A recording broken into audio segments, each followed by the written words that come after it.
When she looked me in the eyes at that Christmas party and said she'd steal my husband if she could, I laughed, actually laughed, because I thought she was joking.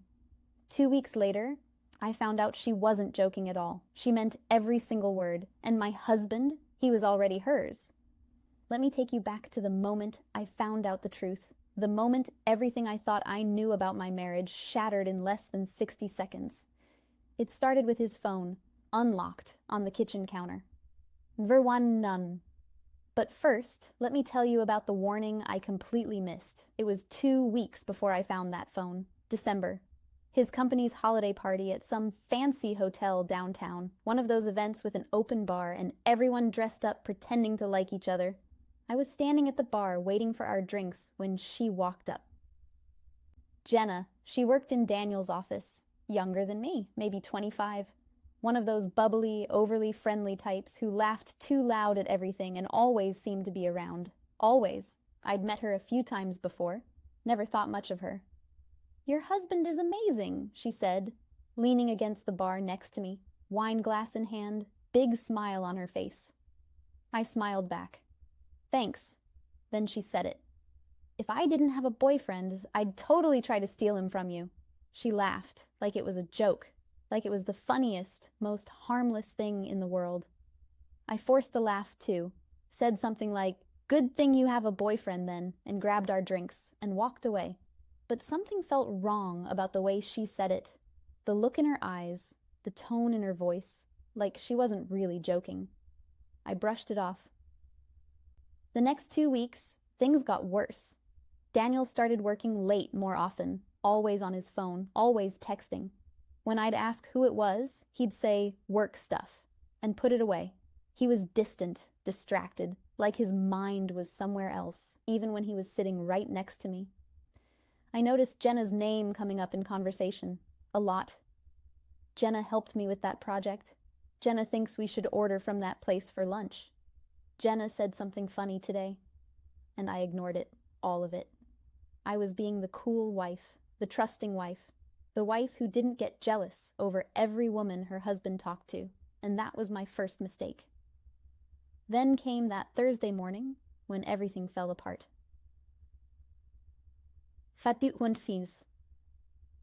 Thursday morning started like any other morning. Daniel was in the shower. I was in the kitchen making coffee. The sun was coming through the window. Everything felt normal, safe. Then his phone buzzed on the counter. Once, twice, 3 times. I glanced over, not even thinking, just a casual glance. And there it was, her name on the screen, Jenna A. Hart, a red heart emoji, right next to her name in his contacts. My stomach dropped, that feeling when the floor disappears beneath you and you're just falling. I stood there frozen, staring at that heart, listening to the shower running upstairs. I picked up the phone. It wasn't locked. He'd gotten careless. Or maybe he thought I'd never check, that I trusted him too much. I opened the messages. The first one made my hands start shaking. "Good morning, handsome. Thinking about you already." I scrolled up. "Last night was perfect. I don't want to leave your arms." Scroll up more. "I can't stop thinking about you. When can I see you again?" His responses were right there, matching her energy. Heart emojis. "Soon, I promise, baby. Can't wait to hold you again. You drive me crazy." Baby. He called her baby. I kept scrolling, going back further, days, weeks, months maybe. And then I found them. The messages from the night of the holiday party, the night she told me she'd steal him. My hands were shaking so hard I almost dropped the phone.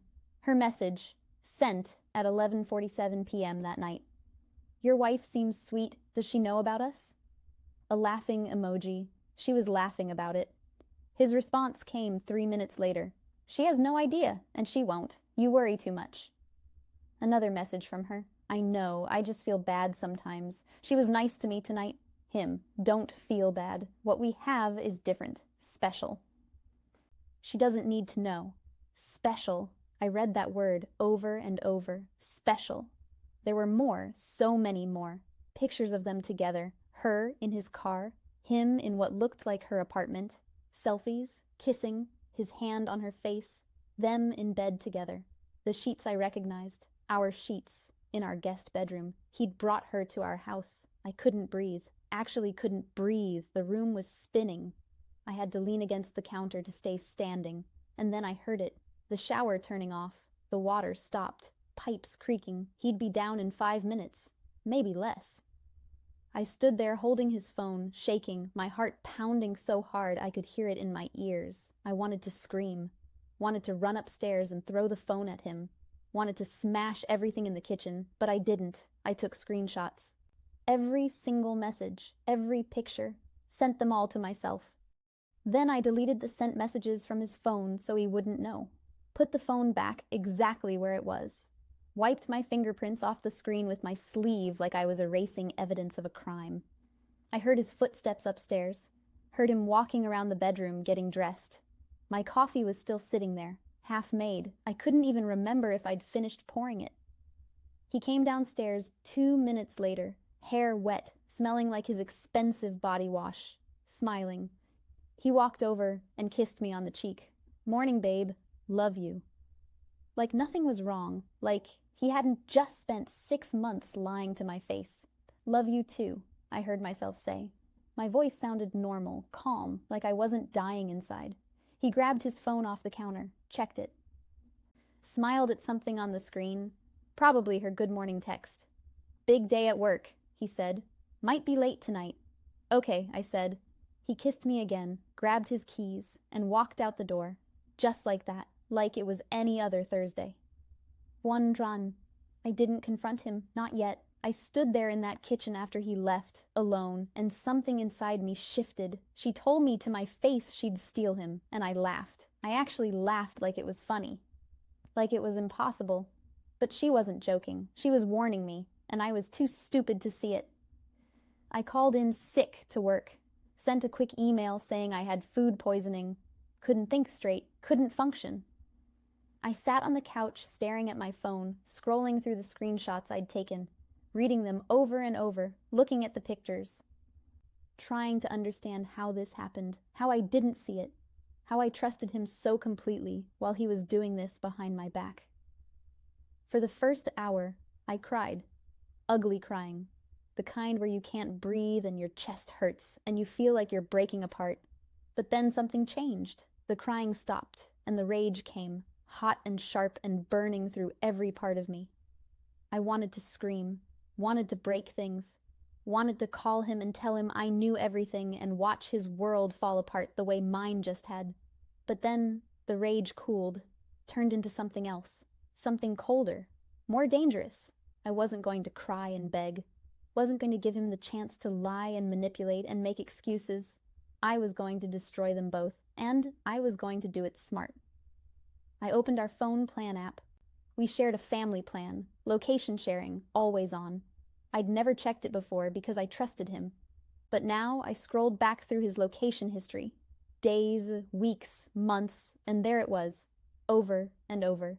An apartment complex across town, Westwood Gardens. He'd been there dozens of times. Late nights, weekends when he said he was at the gym or running errands, even the night of the holiday party. He went there after we got home, told me he forgot something at the office, came back 2 hours later. I looked up the address, cross-referenced it with her social media, found a picture she posted 6 months ago. New place, so excited for this next chapter. The building in the background matched. It was her apartment. He'd been going there for months. The plan formed slowly. Carefully. I wasn't going to confront him over text. Wasn't going to give him a chance to delete evidence or come up with a story. I needed proof. Undeniable proof. I needed to catch them together, in person. So there was no way he could lie his way out of it. Friday came, the next night. Daniel came home from work acting normal, kissed me hello, asked about my day. I smiled, said it was fine, played the role of loving wife like I'd been doing for 6 months while he played the role of faithful husband. That evening, he said he had drinks with the team after work. Might be late, he said. Don't wait up. I looked him right in the eyes and said, "Okay, have fun." He left at 6:30. I waited 30 minutes, put on my shoes, grabbed my keys, and drove to Westwood Gardens. My heart was pounding the entire drive, hands gripping the steering wheel so tight my knuckles turned white. I parked across the street where I could see the entrance. Building 3, that's where his location history showed he always went. I sat there in the dark, waiting, watching, and at 7:43 p.m., his car pulled into the parking lot. Before I tell you what I did next, hit that subscribe button, because what happened when I walked up to that apartment door? You need to hear this. Don't miss it. Siunan cheese. I watched him walk into the building, watched him disappear through the front entrance like he'd done it 100 times before. Because he had. He knew exactly where he was going. Apartment 3B, 3rd floor. I'd checked the location pin enough times to memorize it. I sat in my car for 5 minutes, maybe longer, I don't know. Time felt strange, my hands were shaking, my heart was racing, part of me wanted to drive away. Pretend I never saw anything. Go home and keep living the lie. But I couldn't. I couldn't unknow what I knew. Couldn't unsee those messages. Couldn't unfeel the way my world had shattered that morning in the kitchen. And then I stopped thinking and just moved. Got out of the car, walked across the street. The front door to the building was unlocked. I pulled it open and stepped inside. The hallway smelled like carpet cleaner and something cooking. I climbed the stairs to the 3rd floor, one step at a time. My legs felt heavy, like I was walking through water. I stood outside apartment 3B. I could hear voices inside, laughing. His laugh, her laugh. The sound made my stomach turn. They were in there together, happy, comfortable, while I was out here falling apart. I knocked 3 times, hard. The laughing stopped. Silence. Then footsteps, slow, hesitant. The door opened, and there she was, Jenna, standing there in yoga pants and a t-shirt, his t-shirt. I recognized it, the gray one with the faded logo from that concert we went to 3 years ago. The one I'd washed 100 times. The one that smelled like him. Her face when she saw me, pure horror, eyes wide, mouth open, color draining from her cheeks. She looked like she'd seen a ghost. "Oh my God," she whispered. This isn't... She couldn't even finish the sentence. I didn't wait for her to. I pushed past her into the apartment. She stumbled back. Didn't try to stop me. The apartment was small, cozy. Candles lit on the coffee table. 2 wine glasses, half empty. His jacket draped over the back of the couch, like he lived there. Daniel came from the bedroom, probably heard the knock. Probably thought it was a neighbor or a delivery. He froze when he saw me, completely froze. His face went pale, then red, then pale again. I looked at him, then at her, then back at him, and I said one thing. She wasn't joking. He opened his mouth, closed it, opened it again. "This isn't what it looks like," he said. His voice was shaking, desperate. "Let me explain. Please. Just let me explain." "It just happened," Jenna added from behind me. Her voice was small, scared. "We didn't mean for this to..." "How long?" I cut her off. My voice was calm, too calm, like I was asking about the weather. Silence. Neither of them answered. They just stood there, staring at me, at each other, at the floor. "How long?" I said it louder this time, harder, my voice echoing in that small apartment. Jenna started crying, actual tears running down her face. "I'm so sorry," she sobbed. "I didn't mean for this to happen. I didn't mean to hurt you. I'm so sorry." I turned to look at her, really look at her. "You told me at the Christmas party," I said, my voice steady, cold. "You told me you'd steal my husband. You looked me in the eyes, smiled, and told me, and I thought you were joking." She covered her face with her hands, still crying, still playing the victim. Daniel finally spoke. 6 months. His voice was barely a whisper. But I heard it. 6 months. Half a year, while I was home making dinner and doing laundry and planning our future. While I was trusting him, loving him, he was here, with her. 6 months, I repeated. Let the words hang there. Let them feel the weight of it, the lies, the betrayal. The life we'd built that he'd thrown away for this. I looked around the apartment, at the candles, the wine, his jacket, the life they'd been building behind my back. You two deserve each other, I said. My voice was quiet now, final. Enjoy explaining this to HR on Monday? Daniel's face changed. Panic. What? No, you can't. I already sent the screenshots to myself, I said. Every message, every picture, all of it, and I will send it to your boss if I have to. I turned and walked toward the door. Jenna stepped aside. Let me pass. Wait, Daniel said. He moved toward me, reached for my arm. Please, we need to talk about this. I love you. I made a mistake. Please. I pulled my arm away. Didn't look at him. Don't touch me, I said. Kept walking. Out the door, down the hallway. They both called after me. Voices echoing down the stairwell. But I didn't look back, didn't stop, just kept walking, down the stairs, out the building, across the street to my car. I got in, closed the door, and sat there. The silence was deafening. I didn't cry, didn't scream, just sat there staring at that building, at the lights still on in apartment 3B, and I knew it was over. All of it. The marriage, the life, the future I thought we'd have. Gone. And for the first time in 2 days, I felt something other than pain. I felt free. 1-1. I drove home in silence, numb. The streets were blurry, the lights too bright. I don't even remember the drive. Just suddenly, I was pulling into our driveway. Our house, the house we bought together, the house we were supposed to grow old in. I sat in the car for a while, staring at the front door. Knowing everything was different now, knowing I couldn't go back.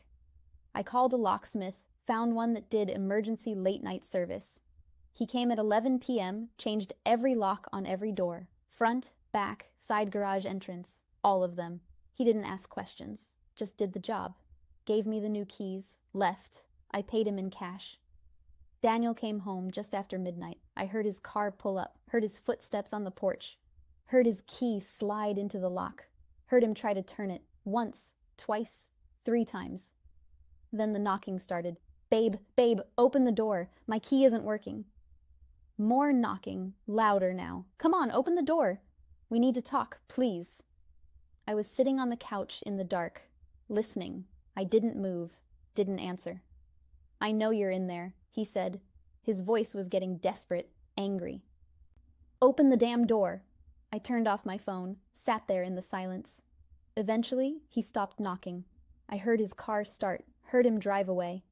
The next morning, I called a lawyer, one my friend had recommended months ago, during her own divorce.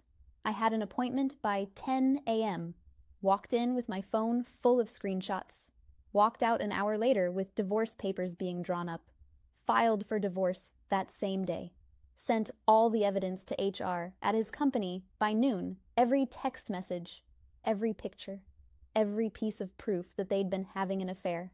The company had a strict policy about workplace relationships, especially affairs. Both of them got fired within a week. The divorce was finalized 4 months later. Fast, clean. I got the house. He didn't even fight for it. Maybe because he knew he didn't deserve to.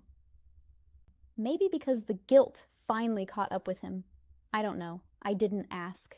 He tried to make it work with Jenna after everything fell apart. Mutual friends told me.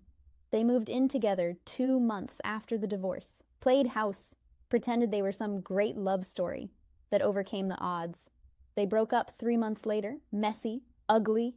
She cheated on him. Ironic, really. Here's what I learned from all of this. She told me she'd steal my husband. And honestly, she did me a favor, took out the trash for me, saved me years of wasting my life on someone who didn't deserve it, someone who could look me in the eyes every single day and lie, someone who could kiss me goodbye and go straight to her. I rebuilt my life, got the house in the divorce, redecorated, made it mine, started over, went back to therapy, focused on myself. My career, my happiness, and I've never been happier. I mean that. I thought I'd be broken forever, thought I'd never trust anyone again, never love anyone again. But I was wrong. I'm stronger now, smarter. I know my worth, and I know what I won't tolerate. To anyone who's ever ignored a warning sign because you wanted to trust someone, listen to me. Trust your gut instead. It knows before your heart is ready to accept it. When someone shows you who they are, when someone tells you who they are, even as a joke, believe them. Don't make excuses. Don't ignore the red flags. Don't be the cool, trusting partner while they're destroying you behind your back. And if you want to hear about what happened when I ran into them together at a restaurant 6 months later, the awkward confrontation, the look on their faces when they saw me, subscribe. Because that story, even better than this one.